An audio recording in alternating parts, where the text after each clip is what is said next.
Because a male characteristics will lead you into a dictatorship. A female characteristics will lead you into socialism. Think about that. And a man doing his characteristics and a woman, actually, believe it or not, they balance each other out, and the answers are in the middle. They really are. You know, I had the privilege of talking to another doctor recently, a psychologist. He doesn't actually believe that the data is correct, that men have different emotional profiles than women. Bring him on the show, let's debate it, because he's blatantly wrong in every single way. And so the concept that we think the same, no, that's absolutely totally crazy in every single way. It doesn't even make, and here on top of this way, here's what happens. Women by nature don't even think the same every week. They don't.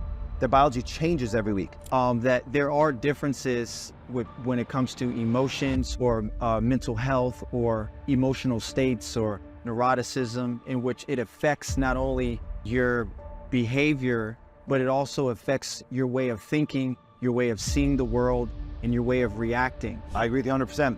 If you look at it this way, it's why men need to never address or deal with their emotions and stuff. And this is where it's significant, because here's what happens.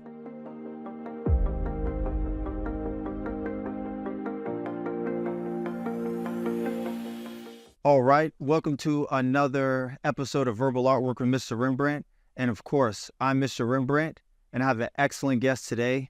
I have Dr. Patrick Flynn with me today. This is going to be an exciting episode, and I'm excited to be here to have a conversation with Patrick. And for those of you who don't know, Patrick is a chiropractor. He is the CEO of Wellness Way. He's been to numerous colleges, University of Wisconsin, Green Bay, and Harvard Medical School for the big schools. He can go over the other universities and colleges he's been to. He's practiced 21 years in the medical field. And for his company, The Wellness Way, he has approximately 80 locations across the country. So with that humble introduction, Patrick, would you like to go over some basic things about you before we dive into the podcast? Thanks for being here. Yeah, thank you so much. No, I always tell people I'm just a country boy that was put in a situation with some health issues that weren't being resolved by our even current healthcare system when I was a child.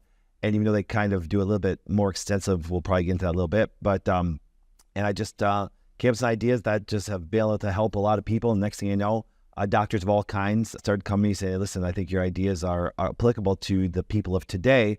And we started with one clinic and then kept on growing. And now I get an opportunity to speak all over the world, and had started a pretty awesome company from scratch and built a pretty big conglomeration just by helping people.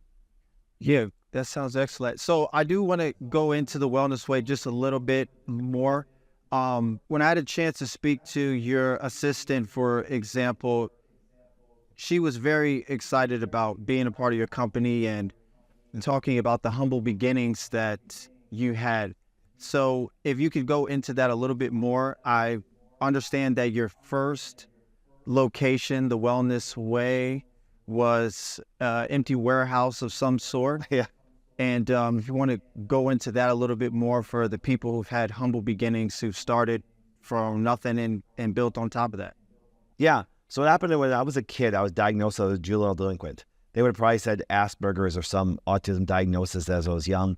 So I had a lot of issues as a child with behavioral issues and mental issues, and did not realize that there was a, food trigger and stuff like that really affecting my health, and kind of figured out I was only 13, started making health changes.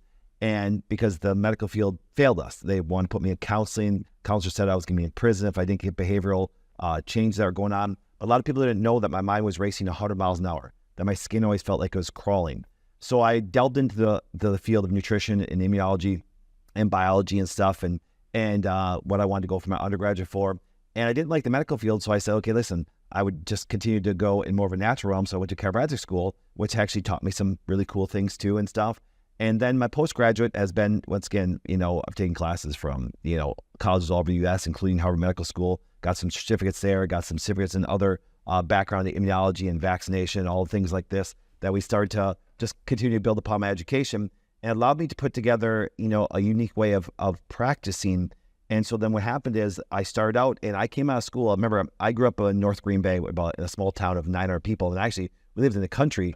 My mom was a bank teller. My dad was a truck driver, and we didn't have any money. I came out of school $100,000 in debt, and when I came out in 1999, no one wanted to rent me a space because I had no money. I had no access to money. So my mom put $500 of stationery on her credit card that we went to Office Depot with, and I got to talk to a guy who had a warehouse that was abandoned at a dead-end street, and I saw I had some offices in there. I peeked in the window, and he was trying to sell the building, and I called him up and say, hey, listen, I don't have any money, but if you give me a little chance I believe I have a good idea, and I believe I could help a lot of people, I would actually still go in and clean it up and everything like that.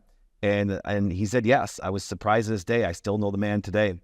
And it was interesting because he actually said, absolutely, it'd be great. So I rented a space, and no joke, I took x-rays on the opposite side of town, and I used to come back over to my office with the x-rays, and I'd tape them up to the window because I couldn't afford a view box back then because nothing was digital back then. It was all true plain film. And I put them up to the window so I could actually see them, or I held them up to the light if it was nighttime. And I just got great clinical results and started seeing people really gain their health back and recover from conditions that their current form of healthcare wasn't helping them with. And it grew really fast. And then, no joke, within 1 year, I ended up buying that building. And I just, grew from just really good patient care and them getting the results that they wanted. And next thing you know, I started to watch people, doctors started calling me, chiropractors, medical doctors, nurses, nurse practitioners, and say, hey, what are you doing? And I started explaining to them. And next thing you know, we had another clinic and another. And now we're just branched all over the U.S. And we currently have one in Europe. And I'm speaking there coming up in March again. And we'll probably have more offices over there. So it was really nothing more. I tell people, I was put in a situation where I had my own health. And then with my wife's situation, having all the hormonal issues, saying they couldn't have kids. And I just disagreed with what the current healthcare system tells everybody back then.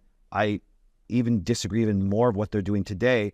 And people thought I was crazy till COVID came out, when I realized, hey, listen, I used to tell people, pharmaceutical drug companies are so in bed with government. They lie to you all the time, and people called me a quack. And then COVID came along, and people go, hey, do you know that the government is in tie with bed with companies and they lie to you? I'm like, no kidding, welcome to the club. So it's just a whole realm of 25 years of great experience. I guess we have to upgrade our bio because it's been 25 years now. 25 years of clinical practice and some just wonderful clinical results, and that's all I've ever focused on. No, that's great. That's an excellent beginning from the story of your life. I want to dive right into some things that you just said. One thing that I've had conversations with a close partner of mine, and we have discussed about the medical field and how it is a science, and how I felt that it should have similar reactions to that of the tech companies, for example, in which they're very innovative. They have problems that they need fixing, and in order for them to get those solutions, they're constantly working on innovative things. And as a result of working on these innovative things, they create new programs, new apps. Okay, AI is taking over. With the medical field, it seems like there's a lot of red tape. There's a lot of things holding doctors back. There's a lot of things that slows down the progression of advancing health in a more progressive way. And then it seems that there's a lot of, as you just gave an example, the medical field is in bed with a lot of different companies that seem to be more of a profit-orientated way. And it seems to be less about the people and more about the business of it all. If I understand correctly, in the UK, junior doctors make $30,000 to $50,000 a year. Not saying that in America they don't deserve six figures or more, but it seems that there's a disparity on not only in America but around the world of what's going on with the medical field, and the results don't seem to be where I think, and a lot of people think they should be nowadays. What has happened to the medical field in which it's not progressing and there's so many issues with it today? Yeah. I have some theories, some of them seem conspiracy, some of them are actually direct common sense. if you look at just look at certain branches of medical care that are cash only. Okay, for example, let's just even use LASIK eye surgery. When it came out, over 20 years ago, what ended up happening was there was great things that it brought, and there were some negative side effects it brought. Because it's a cash service, now what happens is you have to perform at a high level and make your service better. Otherwise, people are not going to do it. Now, I can honestly tell you, I've had patients do it and I haven't had probably a complaint from that being done to one of my patients in probably 10 years, because the advancement of a service when there's capitalism, the fact that I give you a service and you're very happy, you shake my hand and you say, thank you, doc. Then you pay me and I say, thank you back. There's a win-win in both situations. Whenever there's a middleman like insurance and government and things like that, there is no need for improvement. For example, there's better technology out there than doing mammograms. Yet it's a standard of care. It's a billion-dollar industry, so they're not going to just give it up and get rid of all those machines and all this lobbying that happens. I love that we use the word lobbying. It's just payoffs. It is, Sam. It's just I think that, and I'm heavily involved in politics. I think that it's a disgusting behavior, because you're great normal American like us can't compete with a major company that's just going to pay a senator, and they're all the same. I don't care if you're Republican or Democrat; they're all the same. It's just that the tech company got the Democrats, the oil companies got the Republicans, and pharmaceutical companies have both of them. You know what I'm saying? So it's like, I tell people, I said, so that's why I kind of giggle when it comes to politics. I have very strong political views, but mine's all about freedom and stuff. But the idea is this: is if the medical field got back to just great service, reaction, but see what they put a middleman there. They put the insurance company in there, and we know that is a detriment to what really goes on. And then people say, well, why don't we just have universal health care? Well, it just like said, once again, you put another middleman in there, guess what happens?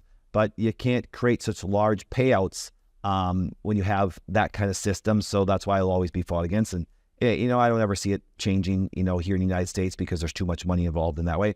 Everybody talks about the military industrial complex, which is roughly about, let's say, 900 billion. Well, the medical system in the United States is 4.3 trillion. If you think that there's no corruption that happens within there, you just live in the head in the sand. And COVID proved it. COVID proved the things that happen of corruption. And so therefore, if you are a really good doc and you have a really good service, I built my whole offices on that alone. There's no insurance company that's going to pay us $1,000 to do a service.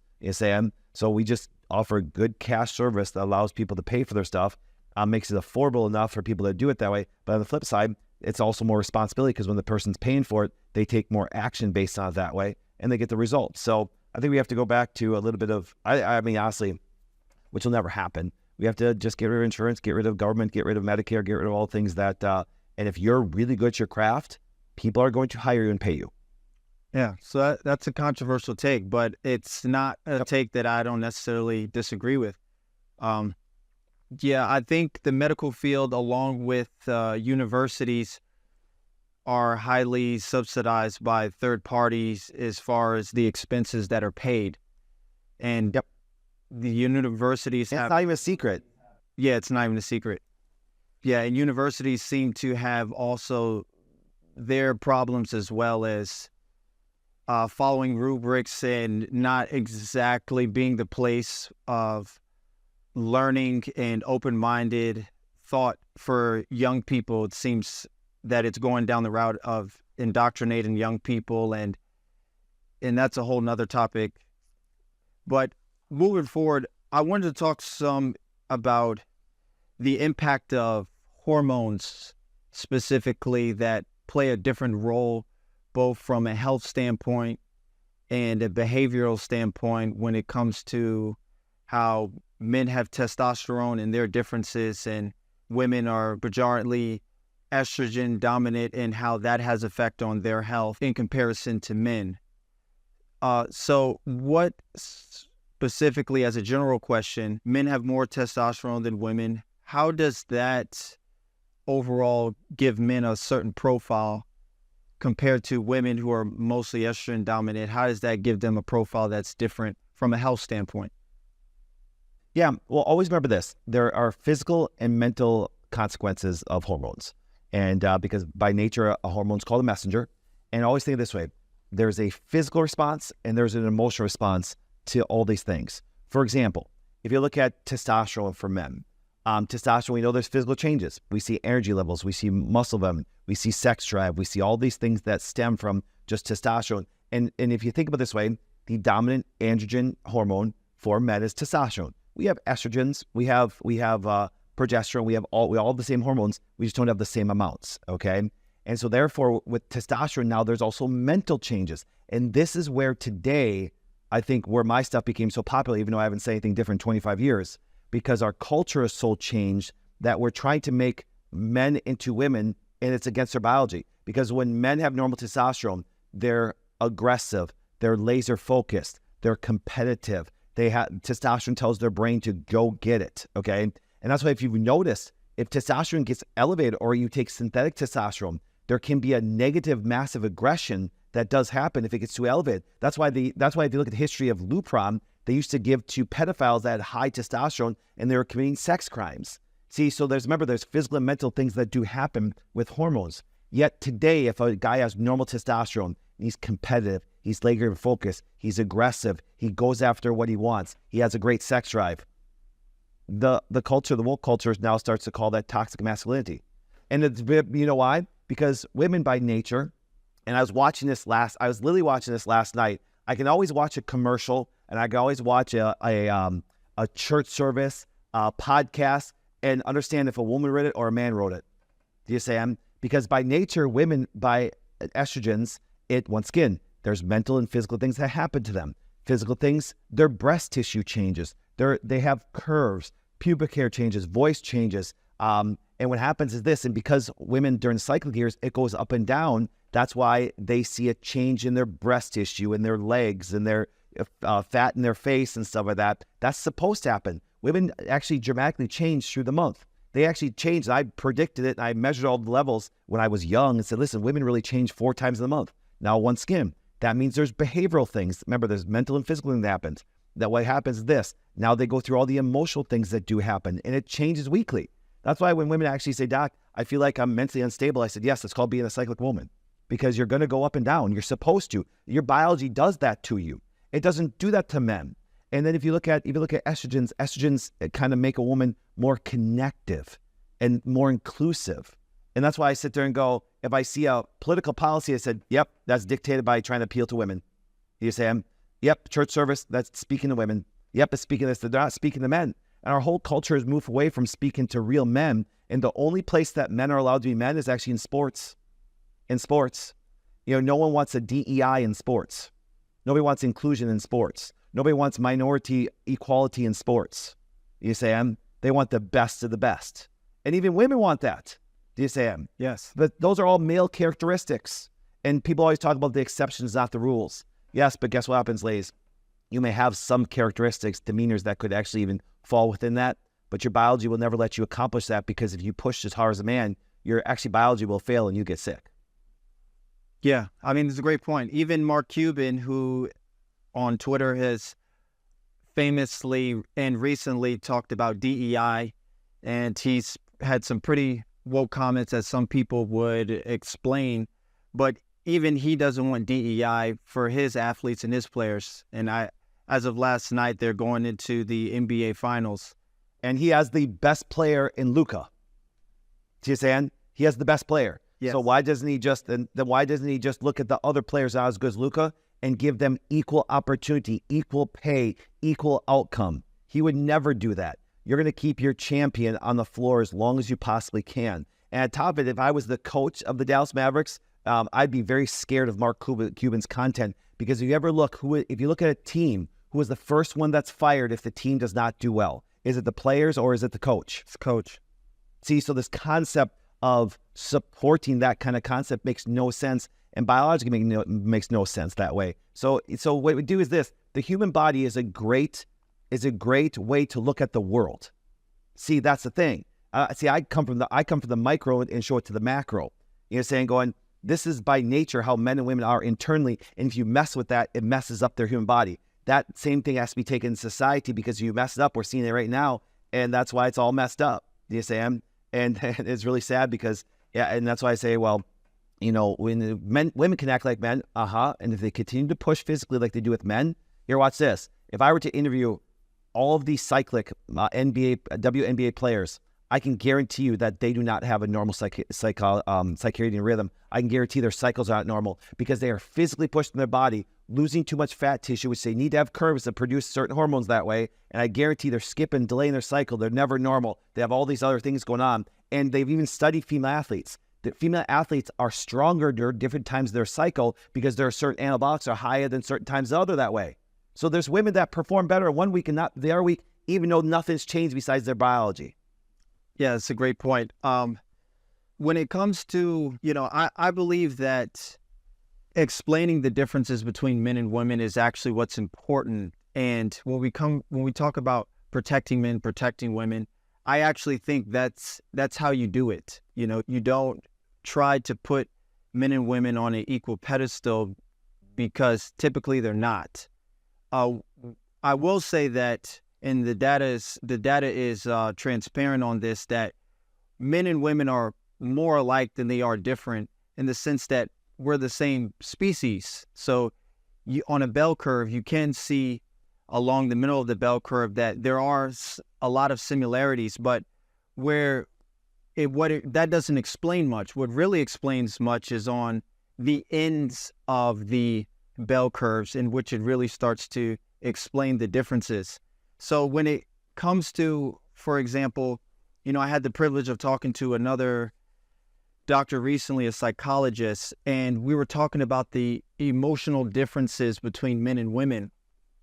And his answer, in short, was that he doesn't actually believe that the data is correct, that men have different emotional profiles than women, that we have been, as society, men have been socially constructed to behave in a particular way.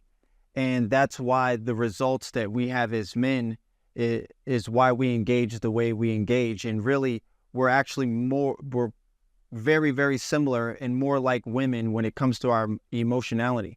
What do you think about that? Anytime he wants to debate that point, anytime he wants to debate, bring him on the show. Let's debate it because he's blatantly wrong in every single way and stuff like that. Because here's what happens: all I have to do is inject a woman with testosterone, and she'll start behaving like a man.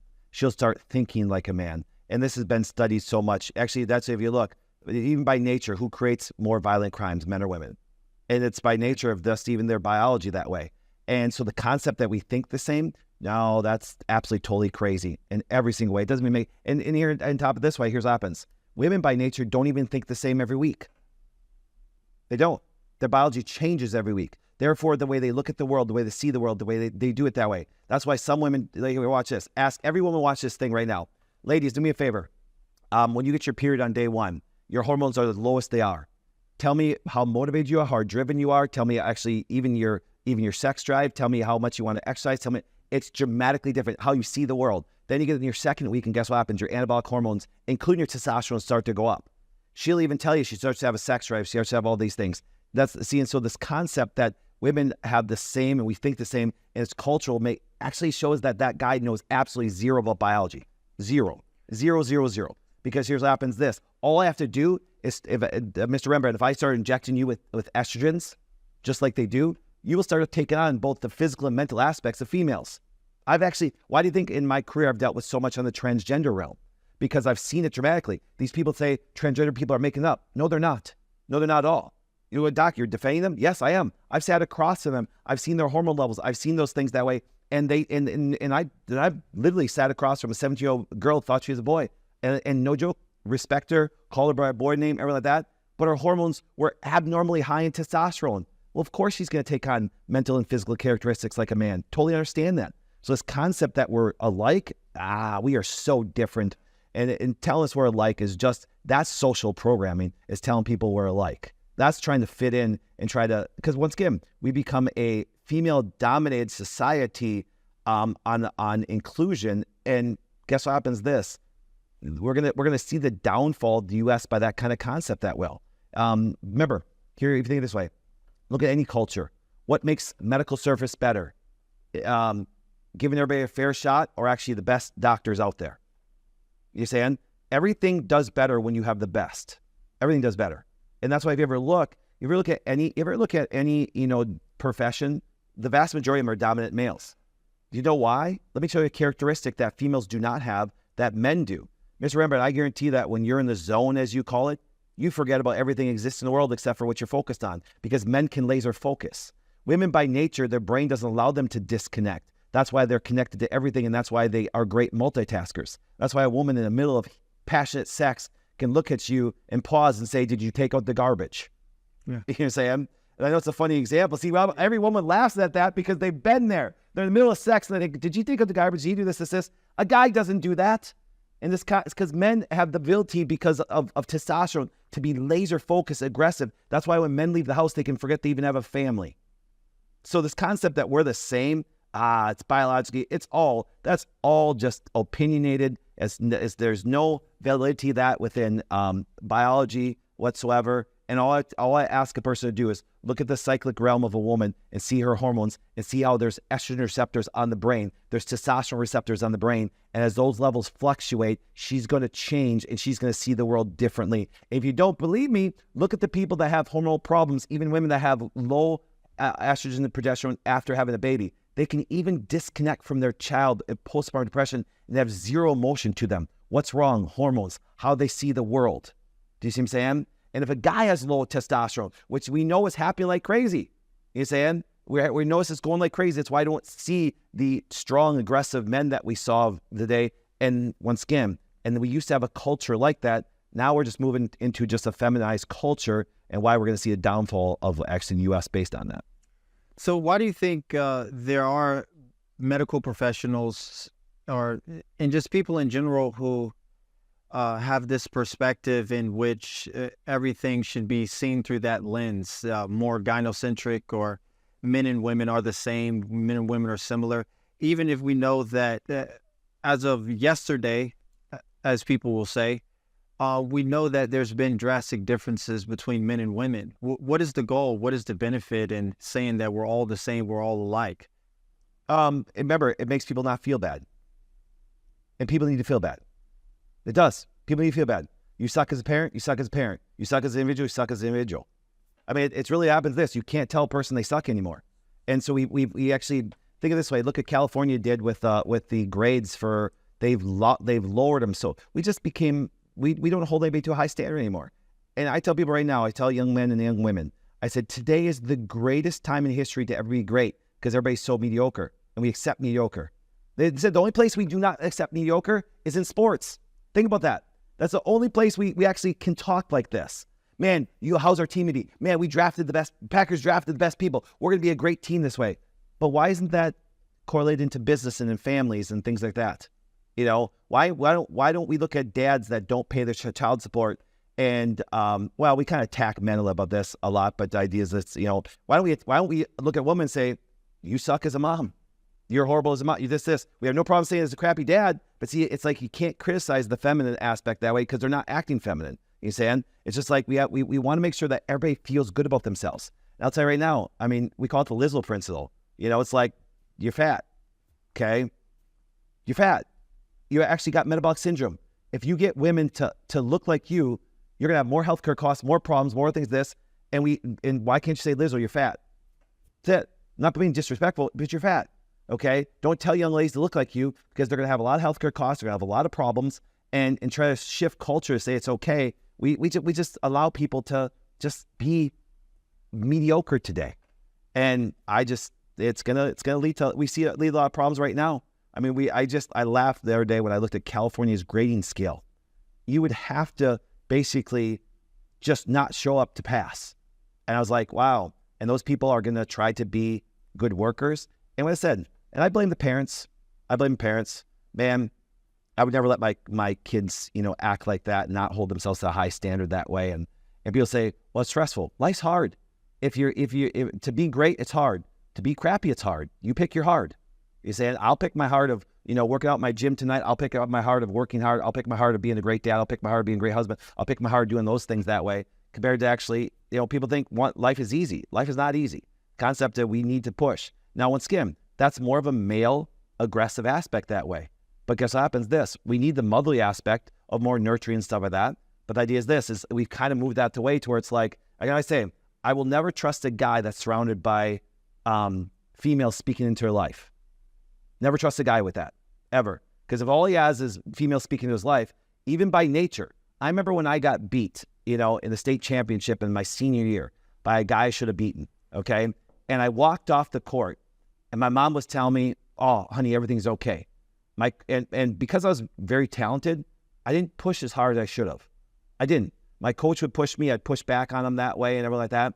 And when I got off the mat, my coach said, he just out-hustled you and out-beat you. He was prepared better. Who do you think I was mad at when I was a senior? My mom encouraged me that everything was okay, or the coach? Who do you think I was mad at? The coach. Today, I was like, my mom being a great mom, guess what happens? She actually really supported my bad behavior of not preparing for the state championship and stuff. I'm like I look at my coach, I thanked him when I got into the real world, when I would actually became a doctor and things like that. And I said, thank you. Thank you for showing me that I wasn't prepared and he didn't care if I liked what I said. And see, that's what I said. I look at it this way. I said, and I see these things happen. And then by nature, we're trying to downplay men and get them to act like females. It's against our nature. And if you speak like I do, now you're considered toxic. I'm like, why? Because of the characteristics that we got as men. And therefore, am I going to go to a world I'm going to compete with people that want to, do everything that way? We've actually lost the aspect of competition unless it's sports. We really did. It's kind of crazy. If you come from that analogy, you go, you're right. A church, speaking to women. Actually, companies, speaking to women. Also this. And then men feel dissociated, and that's why you're seeing a big pendulum shift in this. I'm sitting there going, you're just fighting against, I've always said the same thing for 25 years. You're just fighting against the biology of a man by trying to make him not a man. Yeah, a book written by Warren Farrell, The Boy Crisis, he explicitly talks about in the book that even children know the differences between mom and dad. And similar to the example that you gave, they notice that children usually go to their fathers for brutal advice, and they usually go to their mothers for empathy. And also added to something you said, when it comes to parenting, something always stuck out to me is that you should never treat your kids better than how life would treat them. Otherwise, they become unprepared. Boy, I love that. That's a beautiful saying right there. Yeah. And something else that reminded me when you were talking is I like radical transparency, something coined by Ray Dalio, but I like to apply that to my whole life. And as a result of that, there's this quote that I live by, which is, information is knowledge, knowledge is understanding, and understanding is happiness. And what is meant by that is that knowing the facts and knowing more information brings you true happiness because you know the truth. And when you don't know the truth and you like something because you don't know the truth, that's not true happiness. That's bliss. That's bliss. Yeah. And think of this way, and you said something that was really key, and I want to run on this. I employ hundreds of women. I do. And they are fantastic at their job. But you know something? I'm empathetic to a woman. And what I mean by that is this, is I know by nature, and I have my assistant, Erin, right here, okay? And she's want to talk to you a bunch that way. Erin has 3 daughters that are some are married, they're all out of school, they're in college or in their careers. One of the daughters works for me, and their son-in-law does and everything. He's a chiropractor. And the one thing is this, is if those kids were 7, 8, 9 and not in their 20s, if I would be empathetic, put myself in that mother's shoes, that she would want to be a little bit more at home than at work. And by nature, if you look at the bell curve, that's the vast majority of women, okay? And Erin is in her later part of her life that way, in her 40s, where her kids are out of the house and everything like that. So guess what happens? Now she can go after the career because she actually now goes, I did that amazing job. And her husband works here too, and he's amazing at his career. He can work 12 hours and have no problem with it. Mom still has a little bit more empathy, and see, that's the difference. I'm very empathetic for everybody that goes through this stuff. I'm just not sympathetic, okay? There's a difference. Empathy, I put myself in their shoes, but I don't have to see, and I can relate to it, but I don't have to feel the same that they do. And I think that's what happens with culture today. They get empathy and sympathy wrong. I'm very empathetic that my 4 daughters, because of the wealth I built, have a greater head start than a person that does grow up in very poor And like my daughters have it much better than I ever did. Do you understand? They get to start way ahead. They do. And so this concept that and that's why I see the aspect that equality talked about a lot, is the fact that it's like going, there are people that have head starts. My daughters do. They do. They have zero debt. Their college all paid for, everything like that. I start them in their own entrepreneur business that way. I love family history. I love family legacy. And now if you come from the slums and hoods of Detroit or LA, that person has to work 1,000 times harder to even get to where even my daughters are at, where they start. So yeah, I get it. And I'm empathetic that way. I'm just not sympathetic saying you have to take my money, like in taxes, to advance their stuff, because I started out dirt poor. Remember, I started out with $100,000 in debt and $500 in that was my mom borrowed me on her credit card. And so you got not to, for everybody to start on the same playing field just is never going to happen and stuff. And so I'm empathetic for people that have much struggles. I think that's what made me a great doctor. The vast majority, even my last 10 years of practice, I never took care of anything but females because all the hormonal things I figured out and helped test them and getting them back to normal and help all their conditions subside. Women say, "Doc, you understand me?" I'm like, no, I understand your biology, your physiology, your biochemistry, but I'm empathetic, but I'm not sympathetic. I don't know what uterine pain is like. You understand? I don't know what ovarian pain is like. I don't know what a cycle's like. I don't know what menstruating is like that way. But I'm empathetic because men don't have to go through it. Women have to go through their cycles. And I think that's a big thing. We confuse empathy and sympathy. And therefore, it's like, I have a huge empathy. That's made me a great doctor, still does today. But once again, sympathetic, I'm just not. But most men aren't sympathetic. But women are. Women can feel the pain of other people. They really can. That's why some of my best doctors are actually women. They really are. They can feel what that woman's going through, which does make them a little bit understanding. And now when we try to equate that, make that all equal, that's when we're going to see the big differences, because there's temperament differences that way. Yeah. So by saying information is knowledge, knowledge is understanding, and understanding is happiness, this goes into a lot of the examples you gave. By knowing that there are differences, as far as I'm concerned, you're better to be able to not only appreciate the situations, but to act accordingly. I just working with other women, for example, a few years ago, I used to work in the airport, and there used to be these heavy racks, these heavy 50-pound boxes we used to have to take off a rack. And we used to work with women, but we never gave that duty to the young women, even though that was a part of their job too. It was never expected that they would take those off the high racks and bring them down, because it was just something that was just too dangerous.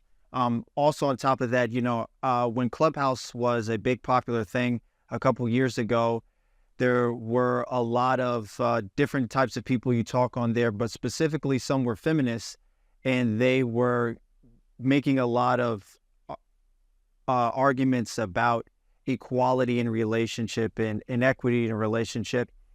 And, all of that sounds good, but my argument was specifically is that, when I'm putting a new roof on top of the house, I don't necessarily expect my wife to be up there swinging the hammer and pounding nails into the roof just like I am. Or when I'm out there putting a new engine into this tuner vehicle that I'm making, I don't expect her to be lifting the engine out of the car like me and the other guys. Now, granted, there are some women who can do that, and there are some women who do it. And women are great when they put their minds to things. But I don't necessarily believe that the expectation of what I expect a man to do in similar situations like that should be the same expectation that I hold women to. And it's particularly unfair to hold women to that standard. It's particularly unfair when it comes to sports. It's already in this day and age, women feel like they don't have as many opportunities or as many different industries that they're dominating in comparison to men. So what do? We allow biological men to go in there and take their sports. And my thing is that's unfair. Let women have their sports. Let women have their things that they're into, and let them be left alone to being on equal basis or equality basis with men. It's a disparate as a comparison. We shouldn't be comparing each other to each other. I'm pretty sure you're a married man. You don't compare yourself to your wife, and your wife doesn't compare yourself to you.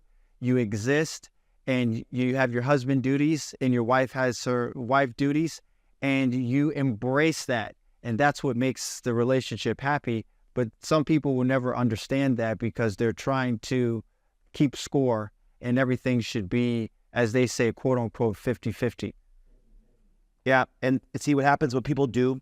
And this is where I can stop most debates on men and women stuff, because what they'll do is they'll talk about the exception, not the rule. Yes. See, everybody likes to talk about the one exception. I'm like, no, listen, just let's put it this way. Let's set down the rules, then we talk about the exceptions and debate those. Because in healthcare, well, doc, I have a sex drive all the time. Okay, the exception, not the rule, but I'm not even saying you're healthy because, once again, you're a cyclic woman. If you have a sex drive all the time, it means you're probably testosterone dominant. It means you might have some cysts and everything like that. There's been so many women that we ran labs on or had them get an ultrasound, they had cysts. Well, no kidding. You're actually on PCOS, which is very dominant, and androgens, which is going to make you more psychological and mental and physical like a man. So you're going to start developing those characteristics. And see, I tell people, I said, stop talking about the exceptions. Let's talk about the general rules and then go from there. And that's why by nature, you talk about the heavy lifting, okay? And just like, for example, it's like they'll even try to compare it in sports. And I don't even know why we have these conversations when it comes to sports, because if there's any massive physical trait, we by nature have more. And say now what they'll do is they'll look at some exceptional female athlete and try to compare it. Yes, but you're talking the exception, not the rule. And on top of it, if you put them against the best of the best, you're still not competing. I tell people, you can be the fastest woman, even have more characteristics and muscle mass like a man, you still won't have the same amount. You're still not going to beat the fastest man in your sport and stuff. And it's not degrading. It's like this. It's like, here, watch this. On the flip side, I'll make a very bold statement. I make a very crappy mom. Do you understand? But protection, provision, I dominate. You understand? I have a role that way. I know I'm meant to protect my family. I know I'm to protect.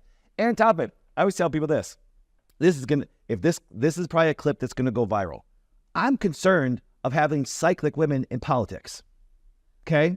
If you just map estrogens through the month, mentally they see and act differently through the month. Okay? So if you put something where you put a woman closer to her ovulation time, where she has a little bit more aggression because her testosterone goes up, and she votes on war, okay? Yeah, guess what? Yet you drop her in the last part of her cycle, week 4 of, let's say, a 28-day cycle. She's in between 21, 26 days, 28 days. She's going to be a little more empathetic and sympathetic. She's going to probably not want to go to war. Now, I'm giving you some extreme examples, but what I mean is this, it's not a joke. It's not a tear. That's why you ask women. Women actually sometimes feel like they're unstable mentally because there's such a big swing. I'm like, look at your hormones. They're supposed to swing. That's a good thing. Just understand where you're at and where you make decisions in your life based on that. And every scientist looks at it and goes, it's pretty ingenious thinking that way. I said, yes, men have a little bit more stability to their hormones. They're pretty stable unless you're actually lowering them and stuff. So we don't have those big swings. We don't have the big mental and physical swings that happen and stuff. So, and I know it sounds interesting me saying that. It's not a tear. See, people will take that as derogatory. I'm like, well, no, just prove me I'm wrong that a woman changes through the month. Okay. And that's not a bad thing. I'm not saying it's a bad thing. I'm just saying if you're trying to make equality even on thinking and things like that, it doesn't happen. You know what I'm saying? And women come to me all over the world now go, Doc, thank you. Thank you so much, because now you put in place some of the things that, because the culture says, ladies, you go for it. All femmes saying you can keep up to a man. You try to keep up to a man physically. Ask the WNBA players what their cycle's like, running up and down that court, sprinting, losing all their fat tissue and stuff like that, which is part of their hormonal production process, and ask them how they're doing. It's why a lot of them have a lot of hormonal issues that deal with a lot of health issues that way. But because they're physically look like they're fit, they don't realize they have a ton of hormonal issues that are leading to a lot of healthcare problems. Yeah. That by what you said, that might, by some people's definition, come out to be controversial. But for me, not at all. Yeah. I published and wrote a book not too long ago that's out now. And just to give some information on how this is relevant to what you said, in the book, it talks about the psychological differences between people on the left and people on the right. And there's very different, not only brain differences, and these studies have been out for a long time, just people don't talk about them. And I've even paid to have these studies. Some of them you have to pay for certain research that's not readily available on PubMed and Science Direct, for example. You have to actually pay for it. And what they showed is that, left-leaning people typically are a lot more emotionally unstable. And you don't need a lot of scientific data to see that, that there are differences there. But they're more neurotic. They suffer from anxiety, depression at higher rates. And there's an aspect such as cognitive distortions that is in the psychological research that shows that when people have mental illnesses, specifically on neuroticism or neuroses rather, that it affects actually the way that they think psychologically. A depressed person, an anxious person, a person suffering from mental illness does not think the same way that a person who's not under that particular psychological person who's stressed out or suffering from other psychological issues does not think the same way that a person who does not suffer from that does. And what they showed is there's different profiles of cognitive distortions that cause a person to have incorrect frameworks that cause them to think in ways that are incorrect. And what they showed is people, specifically left-leaning people, and they've done these studies, and showed that when it came to 8 different studies that they did, tests that they did, studying their emotional decision-making skills, they showed that 8 out of 8 left-leaning people curated their decision-making skills based upon emotion. Meanwhile, the right-leaning people actually made all different decisions based on rationality, conscientiousness, and the number one factor was never emotionality as a response of making their decisions. So I say all that to say, I got pretty political there, but I say all that to say that there are differences when it comes to emotions or mental health or emotional states or neuroticism, in which it affects not only your behavior, but it also affects your way of thinking, your way of seeing the world, and your way of reacting. So it has deep implications on how people behave, which people don't really correlate that with explicitly, but smart doctors, smart researchers, and nowadays people who are pretty autodidact in the world of writing and podcasting, they are able to juxtapose and put these different things together. Do you have any? What do you think about that? I agree with you 100%. And on top of it, let's go a little farther on that. Okay, if you look at it this way, it's why men need to never address or deal with their emotions and stuff. And this is where it's significant, because here's what happens: a normal driven man, if you look at just the evolution of a man, okay, now I believe in creationism, but saying evolution because society changes. Before we had to do more hunter gathering, before we maybe had to run from a bear, only if you live way up north. I grew up north and we had to run from bears, so it's not a joke. And so but the idea is this: survival's much different today than it was 200 years ago, okay?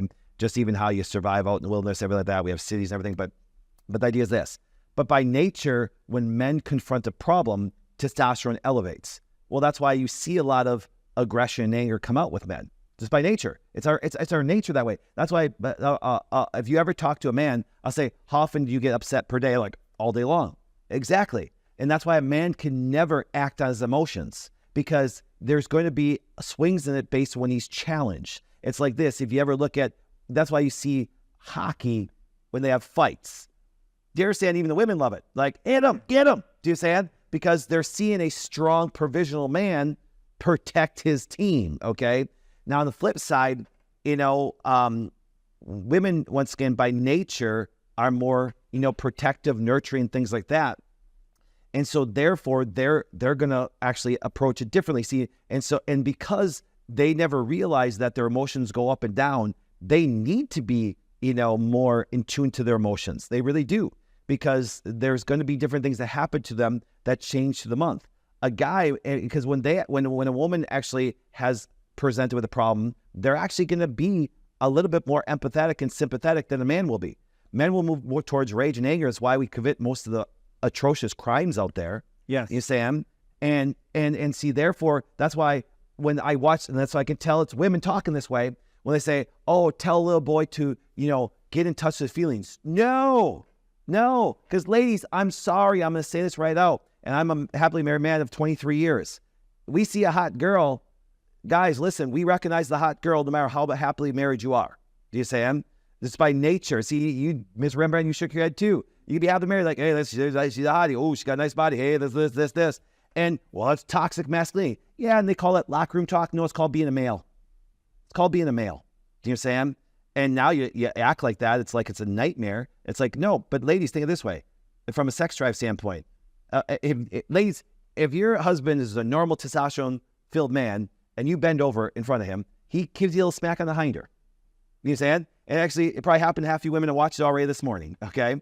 On the flip side, when women have to understand their emotions, because what can do is if they connect everything, and if they don't understand their emotions, they'll actually dwell on it. They'll dwell on it, and that can make them physically sick. Yes. That's why I've said women will become more sick from emotions than any bad behavior, and that's why they must understand them and deal with them. Men have to do the totally opposite. Men never do anything based on how you feel, ever, because the vast majority of feelings you have, taking on the world, being a good protective provision man, is rage and anger. It really is, and stuff. And that's why I tell it. That's why I see women say, "Oh, young man, just understand your feelings. Just deal." No, avoid them. Avoid them like the plague. Because that's why, if you ever notice, watch what happens in a football game when a man doesn't control his emotions. There's violence. There's violence because he's really at war, and that's what business is. See, if you look at the Packer player, he has a war on his team. Someone trying to steal his job. If the coach is like, well, all three of you guys are defensive ends. Well, let's do this. Instead of playing Jordan, well, why did the Packers not play Jordan Love even though they drafted him for 3 years? Why did they just say equality? Give them both equal opportunity. No, Aaron just kept on beating them. Do you know what I'm saying? And there was a point now where they believed Jordan was going to beat Aaron, and they released Aaron. That's the world, man. And the cool thing about the world when it comes to men, that's why men have to have their muscle, mind, and money together. I call it 3 M's. Because you know why? You're always in competition. If you're in the business, guess what happens? You're always in competition. If you have a service that you offer, you're always in competition. And so therefore, just become the best at your craft. And guess what happens? Then people have to compete with you and stuff. And that's why, but if you say, well, just everybody gets an equal opportunity, then there's no advancement in the career. That's why in Wrap It Around, that's why medicine doesn't advance. They don't have any competition because they're just going to get the government to pay for things anyways. They just have a bailout. Mr. Rembrandt, if you're a business owner, you don't have a safety net. You don't have a bailout. Mm-hmm. You saying it's either compete and be the best, and it's really funny. So I just created a company that, sorry, I'm always going to try to be the best. I'm always going to be ahead of the game. That's why we're always advancing. That's why do you understand? I've been doing this for 25 years, and every year I've gotten bigger, better, stronger. Every year, we've never had a down year. With 2008 grew, COVID grew, everything.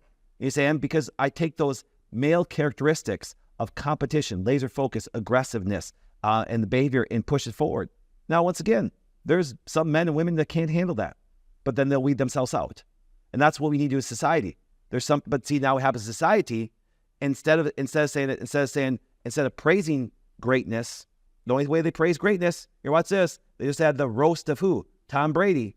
You know what I'm saying? And greatest of all time quarterback that way. See, we have no problem talking about the greatest of all time when it comes to sports. But what about, and everybody's going to be compared to Tom Brady. What about greatest of all time mother, father, doctor, profession, things like that? Why don't we set standards that way? We can't do that because it makes someone feel like they're less of a doctor. Well, I mean this very sincerely. If my daughter breaks her arm, I don't want equality when it comes to a surgeon. I'll pay out of my pocket for the best doctor that walks in, and the doctor walks in and says, Dr. Flynn, I'm the best surgeon there is in this town. I'm the number one person that you want to be with. You're lucky to have me as her surgeon because I'm the best at what I do. You know what I'm gonna do as a dad? Whoa, you go do it, man. You're the best person. I want to take care of my daughter. I don't want the doctor who walks in and says, I was given this opportunity because I'm a minority, because of this, and I'm hoping to do the best I can with her. I don't know what the outcome's going to be. but I'm going to go in there and I'm just going to do this surgery because I've gotten an opportunity. Because this guy already got 5 surgeries and I haven't had one, and I need my equal opportunity, so I get your daughter. I'd be like, I'm out of here. I'm gone. You saying?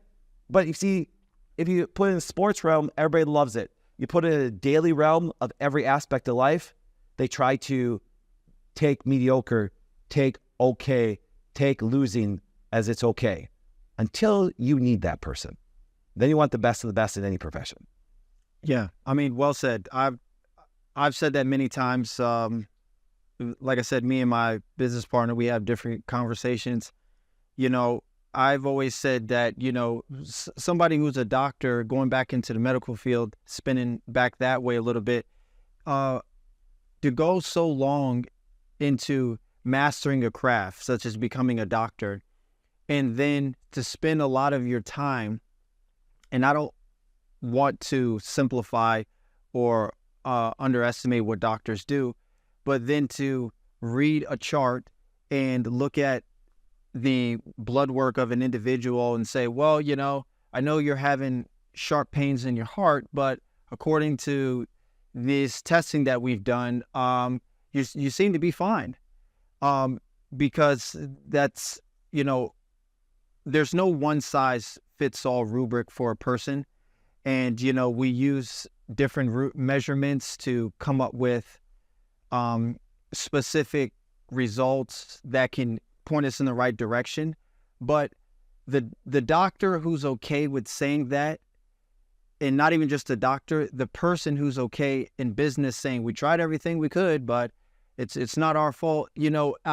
I don't want that person a part of my team. The person, the doctor, as far as I'm concerned, who spends his life to science, I want that doctor to be the person who says, listen, we have no idea what is going on with this person or why this particular disease is happening or occurring, but I'm not going to sleep and I'm not going to stop until we figure out. And growing up, I always thought, and that's how I looked at, doctors and scientists, and I see some doctors as scientists, which they're typically not, because usually you only have one citation over the course. The average doctor has one citation over the course of a lifetime, maybe 3. But you're supposed to dedicate your life to research, to figuring out science, and it turns into sort of this path in life which is similar to a McDonald's worker. And I say that to say McDonald's has a rubric. This is why anybody can work there. When you go there, they have a rubric and it shows you this is how the Big Mac is made. This is how the McChicken is made. This is how we make fries. Open the bag, put it in here, drop it in, and hit the button. It cooks itself. You pull it out, drain it, salt, boom, it's ready to go. And a doctor should never, his situation should never be that way. It should never be the nurse does all the work. You put the information on the chart. He's like, oh, well, his numbers are good, so we'll just give him some medication. We'll bill him $10,000 and we'll go on to the next person. There's a big problem with that, and I can go on for days ranting about that, but specifically, I want to just add this point based upon some things we talked about. I said some controversial things about the left and the right politically, and I just want to say, to add on to that I do think the left and the right is purposeful. I think we need options in our current political system for people to choose, and they do checks and balance themselves. So I don't want to be overly critical to think that I think that people who vote on the left are just bad people. They're terrible. They're just full of mental health issues, and there's no need for them. That's not what I think at all. Just like, granted, when we criticize men and we criticize women or make it seem like they're not in the best light, it's not to be overly critical or put one side down. It's to be explicitly logical and transparent about the differences, because when you're not honest about the differences, you're not being an honest person. Well, here, let me. I love what you said, and let's add a little bit to it. Yeah. You need left and right like you need men and women, and when they come together, actually, believe it or not, most of the answers are in the middle. They really are and stuff, because you can't be all testosterone dominant, because eventually you'll have a dictator, and you can't be all left female because you'll have socialism. Beautiful. People realize that, because a male characteristics will lead you into a dictatorship. A female characteristics will lead you into socialism. Think about it. You saying? Because like I said, think of it this way. Everybody has an opportunity. Everybody has a chance. Nobody owns anything. That's actually, if you think of it this way, that's more of a kind of a feminine aspect. And then you have the dominant guy that's all testosterone. It's more dictator and stuff. And that's why men and women coming together, and a man doing his characteristics and a woman, actually, believe it or not, they balance each other out. And the answers are in the middle. They really are. So I tell people, I'm not left, I'm not right. You're going to find out I'm in the middle. I really am. Because I will, but now once again, I will tell you this, and I want to get your opinion on this. Yeah. Society still runs better when it's a more male-dominated than when it's female-dominated, if you look at the principles of both. Because, once again, if we just take sports, if we just take having a great, here, watch this, forget sports. If you want just even a good restaurant, which I own an organic restaurant, okay, I want them to be the best food, and I want to beat every restaurant around here, and I want to put every restaurant out of business, but the only way I can do that is if I offer the best service, the best pricing, the best food, the healthiest versions that way. It's not because I could run to a government and regulate them and say we should all have an equal chance. See, so I believe that society has to be a little bit more dominant. The home has to be a little bit more dominant feminine, you know what I'm saying, as far as raising kids. So I think the answers are more in the middle. So that's why people say, Doc, are you a Republican or Democrat? And my answer, I'm not want to offend anybody. My answer is, I think they're both stupid. You know what I'm saying? I really do. I really look, because I can look at it, like I said, let's go back to this. My daughters have a head start that a person in the LA hood does not. And if you think that my daughters don't have a head start, that they were just gifted with natural stuff that way all the time, sorry. The reason why they're good at sports and things like that is because I could hire the best coaches privately and things to do it that way. Do you see what I'm saying? Now, once again, both have an opportunity where we live in the United States that they can pull themselves up. But even for that person that lives in the hood in LA, it's going to take them maybe 2 decades to catch up when you have a head start. So that's why, so then if you look at the country that way and you look at a mother says, it's not fair. Life isn't fair. I'm telling you, my daughters have an advantage, okay? But it came from generational things. I set my daughters up for success. I set my daughters up to be it that way. So if we can pull the left ideas and pull the right ideas and come to the middle, I believe we can flourish. And I think that's what we did before. If you go back even 20, 30 years ago in politics, left and right wasn't that different. They just differed a little bit on social issues. Now it's just kind of craziness. But see, the one thing that every Republican, Democrat, Libertarian loves what I have to say, because I'll ask you this, and I guarantee you'll give me the same answer no matter what political views you have. And COVID helped me establish this, and this is why I fight for everybody, even if you agree with me or not, is who should make the healthcare decisions for you and your family, you or the government? I've never had one person yet say the government. Now, I've had people say, me, but I want the government to pay for it. Okay, but that's a different topic. Who still should have the freedom of choice? Everybody said them. Everybody said them. Not one person, and I've talked to millions of people across the world with my big lectures and stuff like that, and guess what happens? And online, everything, and not one person ever said the government. They said me, and now we can debate who pays for it, okay? But that's a whole different topic. But we have to understand freedom of choice is evident on both the left and also on the right.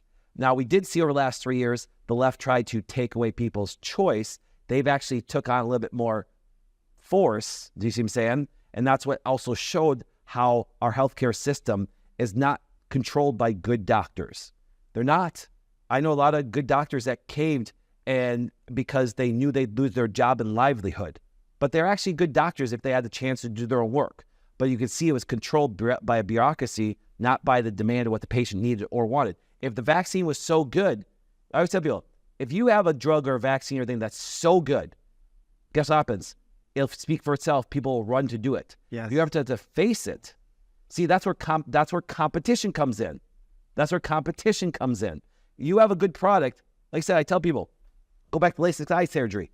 Zero insurance, zero government involvement. Guess what happens? They have to get better. Plastic surgery. Sorry. Plastic surgery's gotten better over the last 30 years. Why? Cash. You know what's gotten to cash now and it's gotten better? Dentistry. Because it just insurance doesn't pay anymore. So as we move insurance out of this stuff, it takes the craft of the people said, I'm just going to beat you in my craft and be better. And that's why you see plastic surgeons competing. You see LASIK eye surgeries competing. You see dentists competing. That makes the standard of their care go up. And I don't know one person watch this podcast, left, right, middle, whatever that way, doesn't want a great service. If it's food, if it's a doctor, if it's even from your government. Sorry, I send my daughters to a private Christian school. Why? Because I know what those teachers do. I have no problem paying $40,000 a year for my child to go to school. And if I know they're going to get the best teachers, I'll pay for it. I want the best and stuff like that. To be like, teachers so underpaid. Yeah, what predominant system pays the teachers? Capitalistic thing or more of a socialist thing? Well, we know it's that. And look we get crappy teachers, you see, and in general, and it's really sad because teachers could change this overnight just by saying, I'm done. If all the teachers quit tomorrow, it'd all change in a heartbeat. You see, but what it does also leads to mediocrity. And that's why we can make fun of government things because it is so mediocre. Beautifully said. You know, I'll ask a few questions because I know your time is valuable, and I'll let you go. But there's so much there, and I know I could talk to you for many hours, and I'm pretty sure this is the first episode. This won't be the last time. Maybe we'll be able to get a debate going on too. I'm already thinking about it. But, you know, we talked about a lot of things here, and being radical transparency on the differences between men and women, both from a biological standpoint, from a medical standpoint. All these things are important. And like you said, in actuality, you're probably more down the center with things than you are from left and right, you know, and you feel men should be men, women should be women. And anything other than that is gearing towards more of a lie. It's more of a socialistic perspective in which I've, you know, wrote a political book. I know about the tragedy of socialism, and I know about the tragedies of other dictatorships. But it shows that actually the dictatorships, not socialists or communists, but maybe even the right-wing ones, seem to actually do well, better than the egalitarian-based communist or social societies. But I don't want to get too deep in that. And it's predicated on the fact that they have a leader, but he just is over the top, and he makes two wrongs of the decisions without having checks and balances. So the society still does well, but when you have a socialist economy, it just completely falls apart from the inside out because all the resources go to nothing. But again, That's why Dubai does well. Yeah. You saying? Yeah, because aren't they a one-party government, if I'm not mistaken? Yep. And he's been in reign for a long time and stuff like that, and it'd be considered more a dictatorship. But you know, we can once again they'll talk about dictatorship. They move towards Hitler. I like our government. I really do. If it's ran right, if our government's ran right, you're gonna have the best ever because there is checks and balances. We just have got rid of all those checks and balances. But the Dubai aspect, look at what they built within 30 years. And the United States, if they didn't have all the special interests and lobbying that way, we could have done the same thing without kind of freedoms. But but I digress. Go on. Yeah. So I'll say this. You know, you have a great company, The Wellness Way. You have many locations. You're crushing it, as a term that's usually said. You're a great father. You have a great family, great company. You're working as a doctor, and you have a podcast here. What is the future holding for you? What is your goal in the near future? It seems like your hands in a lot of different things. What's your focus? What's the end goal? You're gonna find funny in this. I have not changed my focus in 25 years. Is when my wife told me she couldn't have children. Imagine that you were told that, okay? And I just said two words: I disagree, and that's why it became 2 international best-selling books. Because I stood up strong enough, but then here's what happens. I had to go and prove what I believed, and I did. But on the flip side is this. I always picture it. We'll talk about empathy. What drives me every day is this. Imagine that was your fiance or your girlfriend at the time, because she told me 2 weeks after we started dating that she could have kids. And now we have 4 beautiful daughters. But the idea is this, and then I had a problem presented. I said, listen, no, I'm going to become a problem solver. If you want to be fulfilled in life, search out problems and be the person that can fix them. Problem solvers are the highest paid in the world. Problem solvers are who people run to when things go bad. So my 25 years has never changed. Even what I'm doing on this podcast right now is just awareness that there is awareness that there is a different perspective, that there's a different thinking out there in healthcare, that when your doctor says, this is your destiny, this is what's going to happen to you, you can say, I disagree, there's another way. And all I've ever done is just give people information. And people sometimes struggle with what I say because they've been conditioned their whole life by their mom, their grandma, and the doctor said this. I always love when people say this. My doctor said, young lady, you're overweight, you're unhealthy, you have PCOS, all these problems. I don't care what your doctor said. Your doctor and a weatherman give you bad advice all the time, but you still go back and ask them stuff. You know, I always tell people, what's the weather going to be like? AccuWeather says it'll be beautiful. It rains that day. What do you do next day? Look what AccuWeather said about the weather. You see him? It's like there's so many things, you get bad information. And so what I did, I said, listen, if I was right on what I believed, which I am, then I should be able to go in a capitalistic society, offer a service. And if I'm wrong, society will teach me very quickly. But I wasn't wrong. I proved that the way they look at hormones, I proved the way they look at the human body, once again, was actually wrong and therefore misleading. And it's why people are so sick today. So my whole thing is just getting information. That's it. Information. A lot of people struggle with what I said today, but I tell people, I'm like mental herpes, okay? I've now infected everybody that has listened to this podcast and may even disagree, but then something's going to come up in your life and you'll be like, Dr. Flynn said this, and it makes so much sense now. And that's what happens. And so I would be able to, just a simple thing of this. I want you to think about this. When my wife was diagnosed with endometriosis when she was a teenager, and then she also cholestasis, acne, and cluster headaches. But just by nature, any doctor or any even woman watching this that has had any hormonal problems, as we know, if estrogens get too elevated, it can lead to endometriosis and other healthcare conditions, including breast cancer. So therefore, when I looked at the labs of my wife that she had done, and she was 23 at the time, and I'm 24, and I said, and they measured estradiol. And I said something very simple, and a lot of people don't know this, is estrogen isn't a hormone. Estrogen is a term that represents many hormones. And I realized that women did not have all of them measured. How can we make a judgment on a woman both physically and mentally when we know that estrogens dominate a woman's health mentally and physically? Yet they're taking a snapshot of one, if you're lucky, two, and forgetting all the rest. Well, why would they forget all the rest? Because they have no therapy, treatment, nor things to be able to deal with them, so they don't put them relevant because they don't know what to do with them. Yet I looked and said, listen, all of these estrogens, and ladies, if you have not had all of them tested, and they're giving you any medication that has anything to do with psychological or physical things, sorry, your doctor is not leading you down a good path. And so therefore, I started saying at 24 years old, and people are like, well, doc, can I get my hormones measured? Yes. And you can get your hormones measured by anybody. It's just that insurance doesn't allow it to happen because there's no diagnosis or treatment for it, so they don't think it's relevant. It's listed as preventable. Just like, for example, I think one of the most important tests that every man over the age of 30 should get, which I legally can't do with my degree. So I send them to the hospital for a calcium score, okay, to see if you have any calcium buildup within the arteries, which is a start of atherosclerosis, which is the number one reason why both men and women still die to this day. And it's $50. Insurance will not pay for it because it's preventative. I just had a prenuval scan done. I had to do an MRI. And guess what happens? I was so happy with everything count. I have zero calcium in my heart, arteries, everything. My kidney, everything's fantastic. It was $3,500. Do you know what I'm saying? Why wouldn't insurance pay for that? Because it's preventative. Do you see what I'm saying? Yet I found out I had a deviated septum.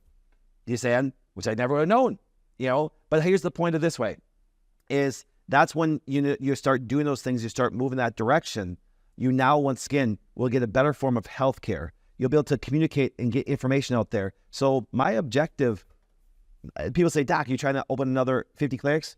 No. Will we? Yep. My objective is just to get public awareness of what's out there. And then by nature, my company grew. I came up with a problem-solving thing, and now I just need more locations and more practitioners to create problem-solving. So I haven't changed in 25 years trying to give people good information. And when I was during COVID, because of my background, I was speaking the truth about what was really happening, and they censored me, kicked me off Facebook. That's why we even started podcasts. There's certain things you can't say because otherwise they'll censor you. Because once again, the left are owned by the internet, by the tech companies. Yes. The right's owned by the oil companies, and they're both owned by the pharmaceutical companies. That's why Trump was up there telling you a wonderful thing. That's why Biden pushed it. They were both wrong in COVID. President Trump isn't off the hook. He's the one that started the whole problem. He locked everybody down. Biden made it worse. You saying? So they are just tore on both of them, both presidents and stuff. But you know what something is this? President Trump should have never involved in people's freedoms. I didn't close my business down. I refused to. In every state across the country, I said, arrest me. It's okay. But see, that's what happens in both sides. Men and women agree with that. But you know what it took? It took strong men to stand up, to say no. Because I know it sounds really weird. And I spoke at a lot of political events during COVID. Do you know that 95% of them, people there, guess what they were, men or women? Were they women? They were women. We don't have strong men anymore.